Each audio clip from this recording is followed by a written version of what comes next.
बहुत सी जो अहादीस आई हैं इस मज़मून की, अगर उन सब को मिलाकर देखा जाए, मैं उन सब को या उनमें से कई को पेश करने के बजाय खुलासा पेश करता हूँ कि जब एक कुफ्र का, जुल्म का, शैतानत का, यानी दरिंदगी का,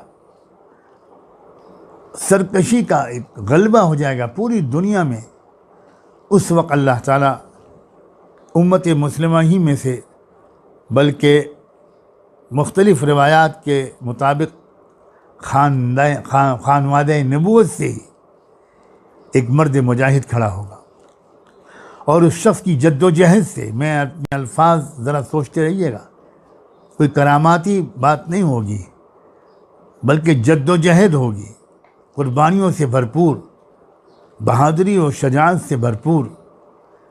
उस जद्दोजहद से दुनिया से जुल्म और सरकशी का ख़ात्मा हो जाएगा, पूरी दुनिया में सच्चाई और इंसाफ की फ़िज़ा कायम हो जाएगी, आसमानी और ज़मीनी बरकतें फिर से बरस पड़ेंगे।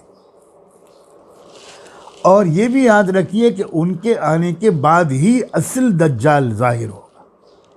दज्जाल से पहले इमाम मेहदी का आना ये सही अहादीस से साबित है। यानी एक लश्कर इधर मुनज़्ज़म हो जाएगा, और जिनके साथ पूरी दुनिया के वो लोग जो इस मुश्किल दौर में भी जुल्म के सामने जिन्होंने सर नहीं झुकाया, जो मुकाबला करते रहे, वही जमा हो जाएंगे उनके साथ। ये बहुत अहम बात है, ये बहुत अहम बात है। इसके बारे में मैं बार बार बाखबर करता रहूँगा इंशाअल्लाह, क्योंकि ये साफ मालूम होता है कि ये एक तरह से ऐसा नहीं है कि लोग अपने आफियत कदों से निकल आएंगे, लोग अपने बिज़नेस मॉल से निकल आएंगे, लोग शादी के फंक्शनों से निकल कर उनके साथ जुड़ जाएंगे। ऐसा नहीं लगता, ऐसा बिल्कुल नहीं लगता। हदीसों में तो जो बात साफ़ आती है वो तो ये अल्फाज भी आए हैं, सही मुस्लिम की रिवायत है, हज़रत जाबिर रावी हैं, वो इरशाद फरमाते हैं कि अल्लाह के रसूल सल्लल्लाहु अलैहि वसल्लम ने इरशाद फरमाया, ला तज़ालु ताइफ़तुम मिन उम्मती युक़ातिलूना अलल हक़्क़ ज़ाहिरीन इला यौमिल क़ियामह क़ाल फ़यंज़िलु ईसा इब्न मरियम फ़यक़ूलु अमीरुहुम तआला सल्लि लना फ़यक़ूलु ला इन्न बअदकुम अला बअदिन उमरा तकरीमतल्लाहि हाज़िहिल उम्मह। फरमाया मेरी उम्मत में एक गिरोह ऐसा रहेगा जो हमेशा हक़ के लिए लड़ता रहेगा। ए रब्ब करीम हम सबको उसमें शामिल होने की तौफ़ीक़ अता फरमा। ये बहुत अहम जुमला है, बहुत अहम जुमला है। बहुत से लोग सोचते हैं, बहुत से लोग पूछते हैं कि इस दौर में हमें क्या करना चाहिए। तो अल्लाह हमको अहले हिम्मत और अज़ीमत वालों में से बना दे। तो उनको तो ये करना चाहिए कि वो अपने अपने मुकाम पर अपने अपने इम्कानात के मुताबिक वो इंसाफ के कायम करने की जद्दोजहद करते रहें, तमाशाई न बने, बिना किसी उज़्र के सिर्फ गोशे आफ़ियत तलाश न करें, हिम्मत से काम लें, हिम्मत से काम लें। ये दौर हिम्मतों के बढ़ाने का दौर है।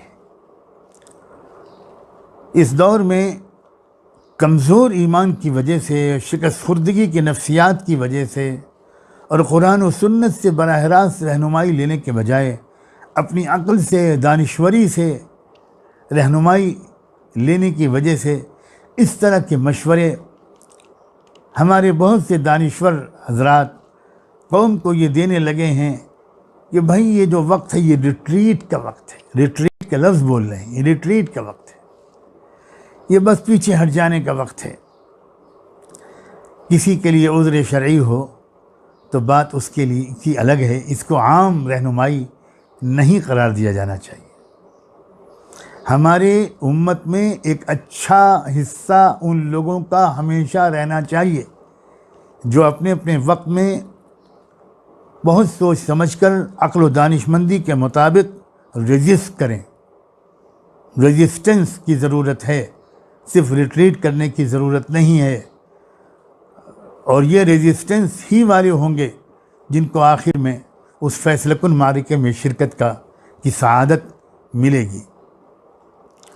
और इतना बाबरकत गिरोह होगा वो, आप सोचिए ज़रा कितना खुशनसीब गिरोह होगा कि उसकी इमामत के लिए उसका इमाम यानी इमाम मेहदी मुसल्ले पर खड़े हो जाएंगे और ठीक उसी वक्त हज़रत ईसा अलैहिस्सलाम आसमानों से उतर कर तशरीफ़ लाएंगे। तो हज़रत ईसा अलैहिस्सलाम को देखकर वो इमाम जो इसी उम्मत का एक फ़र्द होगा, वो आसमानों से उतरा हुआ कोई शख्स नहीं होगा, वो हमारे दरमियान पैदा होने वाला एक नेक सालेह शख्स होगा जिसको अल्लाह पूरी दुनिया में इंसाफ के निज़ाम को कायम करने के लिए हिम्मत और सलाहियत अता फरमाएगा। वो मुसल्ले पर खड़ा हो चुका होगा इमामत के लिए, लेकिन वो देखेगा कि ईसा अलैहिस्सलाम आ गए तो वो पीछे हटकर कहेगा कि आप तशरीफ़ लाइए, आप इमामत कीजिए। मगर हज़रत ईसा अलैहिस्सलाम कहेंगे नहीं नहीं नहीं, अला इन्ना बअदकुम अला बअदिन उमरा, तुम ही इमामत करोगे, तुम में ही से कोई इमामत करेगा, मैं तो मुक्तदी बनूंगा। अल्लाहु अकबर। ये उस हिम्मत वाले बहादुर गिरोह का मैं तज़किरा कर रहा था जो यकीनन इकट्ठा होगा इस जुल्म से फैसलाकुन मुकाबला करने के लिए अपने इमाम के पीछे, और उसी की मदद के लिए आएंगे हज़रत ईसा अलैहिस्सलाम, और फिर उनके ज़रिए से उस दज्जाल का ख़ात्मा होगा